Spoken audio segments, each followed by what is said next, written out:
Are the Chicago Bears about to catch a major break heading into their Week 1 showdown against the Minnesota Vikings? That's exactly what it's starting to look like. And if things unfold the way they might, Chicago could be stepping onto the field in prime position to open the season with a statement win. We're creeping closer and closer to the start of training camp, and you can already feel the anticipation building around the NFL.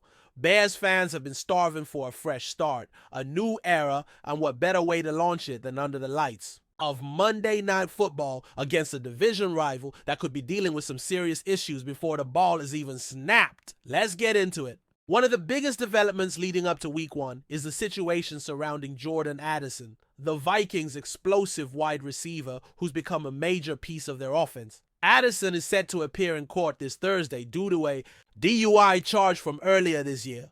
And this isn't his first driving-related incident since entering the league. It's actually his second in just 2 seasons, which doesn't exactly reflect well when it comes to the league's disciplinary policy.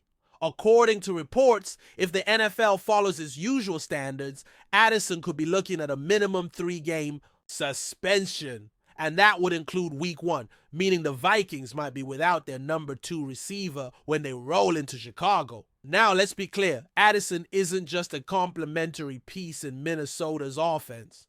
This is a guy who's quietly become one of the best secondary wideouts in the entire league. In his first 2 NFL seasons, he's been consistent, reliable, and dangerous, putting up around 65 catches, 900 yards, and 10 touchdowns per year. That's serious production. He can beat man coverage, stretch the field, and opens things up for Justin Jefferson to work his magic on the other side. Without him, the Vikings offense takes a hit. Not just in firepower, but in how teams prepare for them. Take Addison out of the equation, and suddenly Minnesota's depth at receiver looks shaky at best. You're talking about guys like Jalen Naylor, Ty Felton, a rookie, and Rondale Moore battling for targets. Respectfully, that's not the same threat. If Addison is out, that changes a lot for the Bears defensively. Jalen Johnson could focus more exclusively on Jefferson, which is no small task, but with safety help over the top, you can afford to play more aggressively on the other side. Defensive coordinator Ryan Walters, assuming he leans into his man coverage philosophy, might decide to bring more pressure, stack the box more frequently, and dare Minnesota's unproven weapons to beat them. Plus, let's not forget that this will be J.J. McCarthy's first NFL start. The rookie quarterback, who didn't take a single snap last year, will be making his debut in prime time on the road, possibly without his second best weapon. That's a tough ask for any young passer, and the hits might keep coming for the Vikings. There's real doubt surrounding the health of their star left tackle Christian Darrisaw. He's recovering from a torn ACL and MCL that he suffered mid-season last year, and while there's some hope he could be ready, many around the league see his Week 1 availability as unlikely. For an offensive lineman, especially one anchoring the blind side, those types of injuries can take up to a full year to fully recover from.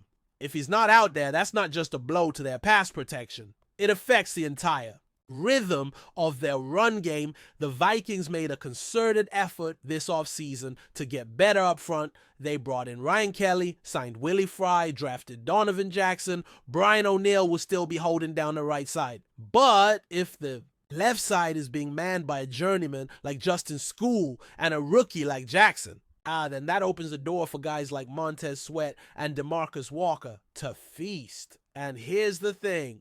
Those 2 absences, Addison and Darrisaw, might just be the difference between a very manageable first start for J.J. McCarthy and an absolute nightmare. Think about it. McCarthy's coming from a run-heavy Michigan system. He's talented, yes, but asking him to drop back 35 or 40 times in his NFL debut is not ideal. That's not what Kevin O'Connell and the Vikings want. They want to ease him in, build the offense around the run game, and let him grow into his role. They signed Aaron Jones, brought in Jordan Mason. Clearly, they want to lean on the ground attack. But if Darrisaw isn't there to open up those holes on the left side, and Addison isn't there to force safeties to play deep, that's a problem. The Bears can crowd the line of scrimmage, bring disguised blitzes, force McCarthy to throw into tight windows with limited receiving options, and generally make life miserable for the rookie. And this is why Week 1 feels like a borderline must-win for Chicago. I know it's early and every team preaches that it's a long season, but let's be honest, in a division like the NFC North, where every game is a slugfest and all 4 teams are facing brutal schedules, you have to take advantage of every possible edge. The Bears will be at home with a new quarterback of their own in Caleb Williams, but he'll be backed by an offense that's looking healthier, deeper, and more dynamic than it has in years. If you let a rookie quarterback come into your building and beat you in his first start, when his team might be missing 2 of their top 4 offensive players, that's going to leave a mark. Not just in the standings, but in the perception of where your team really stands. The pressure is on. Not just on J.J. McCarthy, but on the Bears too, because this could easily swing into a trap game. Chicago has been in these positions before. Games they're expected to win, only to come out flat and let an opportunity slip away. But this year has to be different. This year has to feel like a turning point. You've got a new coaching staff, a new franchise quarterback, a revamped defense, and a fan base that's been dying for this team to return to relevance. If Jordan Addison gets suspended and Christian Darrisaw can't suit up, then there are no excuses. You take that advantage and you run with it. You pressure McCarthy, you own the line of scrimmage. You make those first couple of drives count and set the tone for the entire game, and the implications go beyond just one game. We're talking about potential playoff positioning, division tiebreakers, and overall momentum for the season. The NFC North is no joke this year. The Bears, Lions, Packers, and Vikings all have tough schedules. They're facing the NFC East and the AFC North, 2 of the most physical divisions in the league.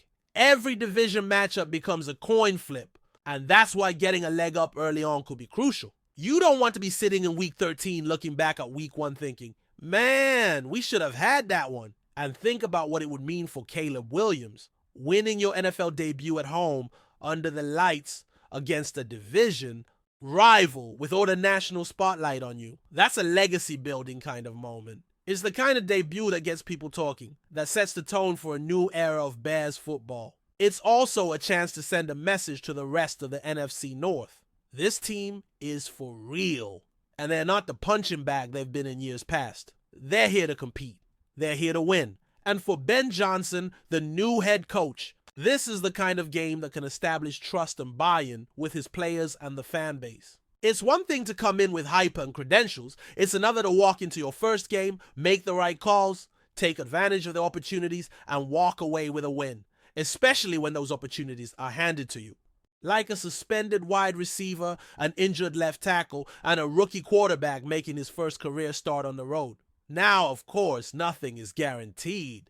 This is the NFL. Strange things happen every week. But when you see a potential situation like this forming, Addison possibly out, Darrisaw a long shot, McCarthy untested, you can't help but circle that game and say, this has to be a win. You don't get many gimmies in this league. If the Bears are going to finally take a step forward, this is the kind of game they need to control from the opening whistle. And that's why all eyes will be on the updates coming out of Vikings camp over the next few weeks. What happens with Addison's court date? Will the league drop the hammer on him with a suspension? Will Darrisaw be able to ramp up fast enough to be ready by week 1? Or are we really looking at a situation where Chicago could be facing a weakened Vikings offense that's going to have to lean on young players and a rookie quarterback to carry the load?